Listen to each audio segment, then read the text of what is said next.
Bismillahirrahmanirrahim. Assalamualaikum warahmatullahi wabarakatuh.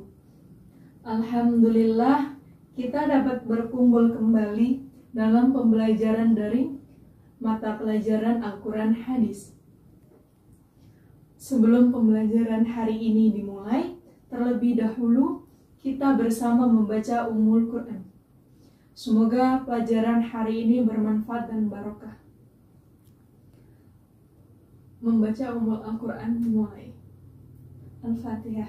A'udzubillahi minasyaitonir rajim. Bismillahirrahmanirrahim. Alhamdulillahirabbil alamin. Iyyaka na'budu wa iyyaka nasta'in. Ihdinas siratal mustaqim. Shiratal ladzina an'amta 'alaihim ghairil maghdubi 'alaihim waladdallin. Amin. Pada pertemuan kali ini kita akan membahas materi tentang kuatkan iman dengan berbagi. Jadi, nanti akan ada 2 hadis yang kita pelajari. Yang pertama, hadis riwayat Bukhari Muslim dari Abu Hurairah. Iman adalah segala aktivitas umat Islam. Orang yang beriman pasti akan meyakini bahwa rezeki Allah adalah anugerah dari Allah Subhanahu wa Ta'ala, sekaligus sebagai amanah terhadapnya. Oleh karenanya, rezeki yang diterimanya akan dipergunakan sebaik-baiknya, sesuai dengan perintah Allah Subhanahu wa Ta'ala. Infak dan sedekah adalah salah satu bentuk amalan yang lahir dari keimanan. Dengan keimanannya, orang beriman akan mendermakan rezekinya dengan ikhlas karena Allah, tanpa berharap pujian, popularitas, atau balasan apapun. Orang yang beriman meyakini bahwa Allah Subhanahu wa Ta'ala akan membalas infak dan sedekah dengan mencukupkan dan menyucikan dirinya.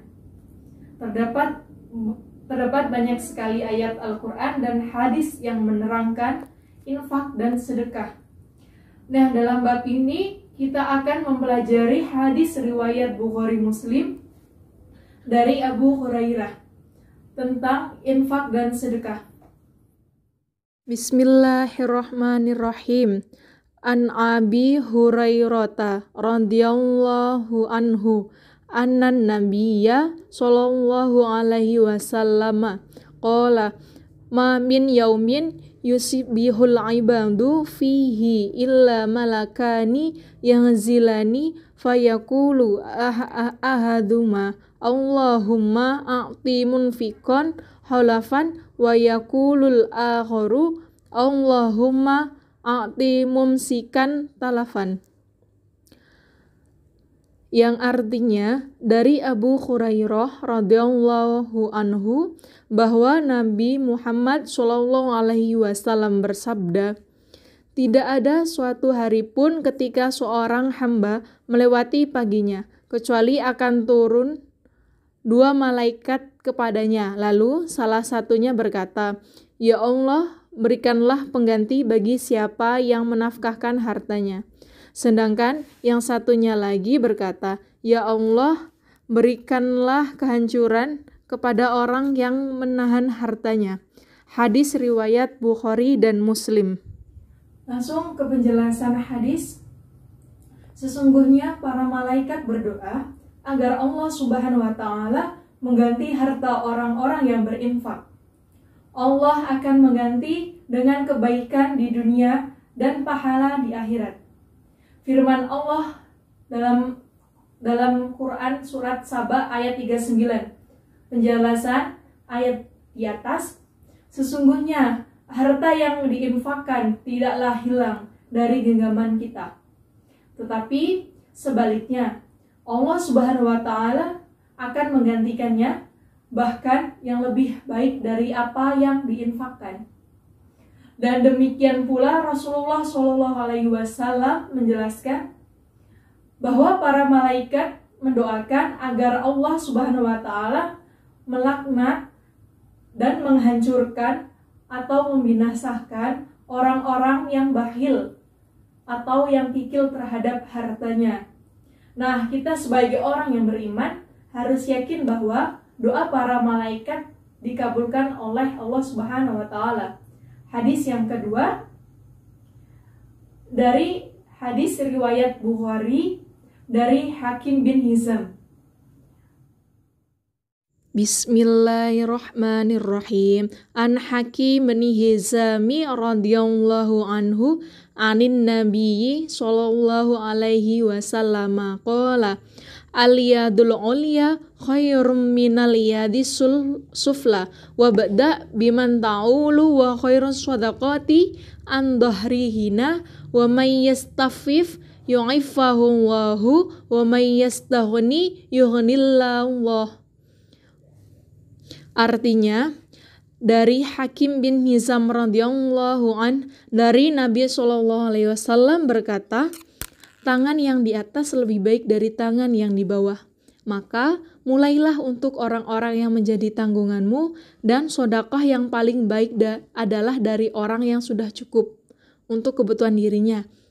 Maka barang siapa yang berusaha memelihara dirinya, Allah akan memeliharanya, dan barang siapa yang berusaha mencukupkan dirinya, maka Allah akan mencukupkannya. Penjelasan hadis di atas, Rasulullah menjelaskan bahwa tangan yang di atas lebih baik dari tangan yang di bawah. Maksudnya bahwa orang yang memberi lebih baik daripada orang yang menerima. Jika ada orang yang memberi hadiah, maka boleh diterima. Hal ini pernah dicontohkan Rasulullah. Pada waktu itu Rasulullah pernah menegur salah satu sahabatnya, yaitu Umar bin Khattab. Kenapa Umar bin Khattab sampai ditegur oleh Rasulullah? Karena pada waktu itu Umar bin Khattab tidak mau menerima pemberian hadiah dari Rasulullah. Maka Rasulullah pun menegur Umar, sebagaimana sabda Rasulullah, yaitu ambillah pemberian ini, harta yang datang kepadamu, sementara engkau tidak mengharapkan kedatangannya, dan juga tidak memintanya. Maka ambillah, dan apa-apa yang tidak diberikan kepadamu, maka jangan memperturutkan hawa nafsumu untuk memperolehnya. Hadis riwayat Bukhari dan Muslim. Nah, dengan demikian, jika ada yang memberi, tidak dilarang untuk menerimanya, tetapi dilarang meminta-minta. Meminta-minta dilarang keras dalam syariat, kecuali dalam keadaan yang sangat-sangat terpaksa.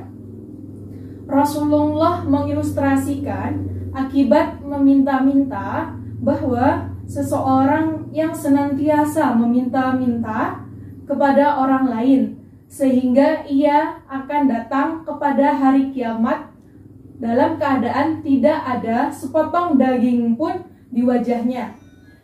Nah, ini menggambarkan bahwa meminta-minta itu tanpa ada kepentingan yang sangat mendesak adalah suatu kehinaan, berakibat dosa. Dalam hadis yang lain Rasulullah bersabda, barang siapa yang meminta-minta kepada orang lain tanpa adanya kebutuhan, maka ia seolah-olah memakan bara api. Nah, sekarang kita ini akan kembali ke hadis yang pertama. Yang pertama yaitu hadis riwayat Bukhari Muslim dari Abu Hurairah. Nih, hadis tersebut juga menjelaskan bahwa menafkahi keluarga yang menjadi tanggungan adalah harus menjadi prioritas utama dibandingkan memberi nafkah orang lain. Maka mulailah berinfak dengan mencukupi kebutuhan diri sendiri, lalu orang yang menjadi tanggungan kita. Berinfak untuk diri sendiri itu lebih baik daripada selainnya. Rasulullah dalam hadisnya bersabda, mulailah dari dirimu, bersedekahlah untuknya. Jika ada sisa, maka untuk keluargamu. Hadis riwayat Muslim. Dalam hadis yang lain, Rasulullah pun bersabda, 1 dinar yang engkau infakkan di jalan Allah, 1 dinar yang engkau infakkan untuk memerdekakan budak atau seorang hamba, 1 dinar yang engkau infakkan untuk orang-orang miskin, dan 1 dinar yang engkau infakkan untuk keluargamu. Maka yang paling lebih besar ganjarannya atau pahalanya ialah 1 dinar yang engkau nafkahkan untuk keluargamu. Hadis riwayat Muslim. Sedekah atau infak yang baik itu adalah setelah tercukupnya kebutuhan keluarga, dan yang berhak mendapatkan nafkah lebih awal adalah keluarga terdekat dan orang-orang yang menjadi tanggunganmu. Selanjutnya dalam hadis yang kedua, Allah menggambarkan bahwa akan memelihara orang yang memelihara dirinya, ifah, dan Allah akan mencukupi orang yang mencukupkan kebutuhan dirinya, qanaah. Terlihat dalam kalimat, maka barang siapa yang berusaha memelihara dirinya Allah akan memeliharanya, dan barang siapa yang berusaha mencukupkan dirinya, maka Allah akan mencukupkannya. Itulah bukti bahwa orang yang ikhlas menerima ketentuan bahwa rizki itu dari Allah, maka Allah akan senantiasa menjaga dan memelihara kesuciannya. Perilaku seperti demikian hanya lahir dari orang yang memiliki keimanan yang kuat. Oleh sebab itu, berinfaklah, karena infak merupakan bukti dari keutamaan iman seseorang. Cukup sekian pelajaran pada pagi hari ini. Semoga apa yang kita pelajari hari ini bisa bermanfaat untuk kita semua. Amin, amin, ya rabbal alamin. Mari kita akhiri pembelajaran hari ini dengan membaca hamdalah. Alhamdulillahirabbil alamin. Saya akhiri. Wassalamualaikum warahmatullahi wabarakatuh.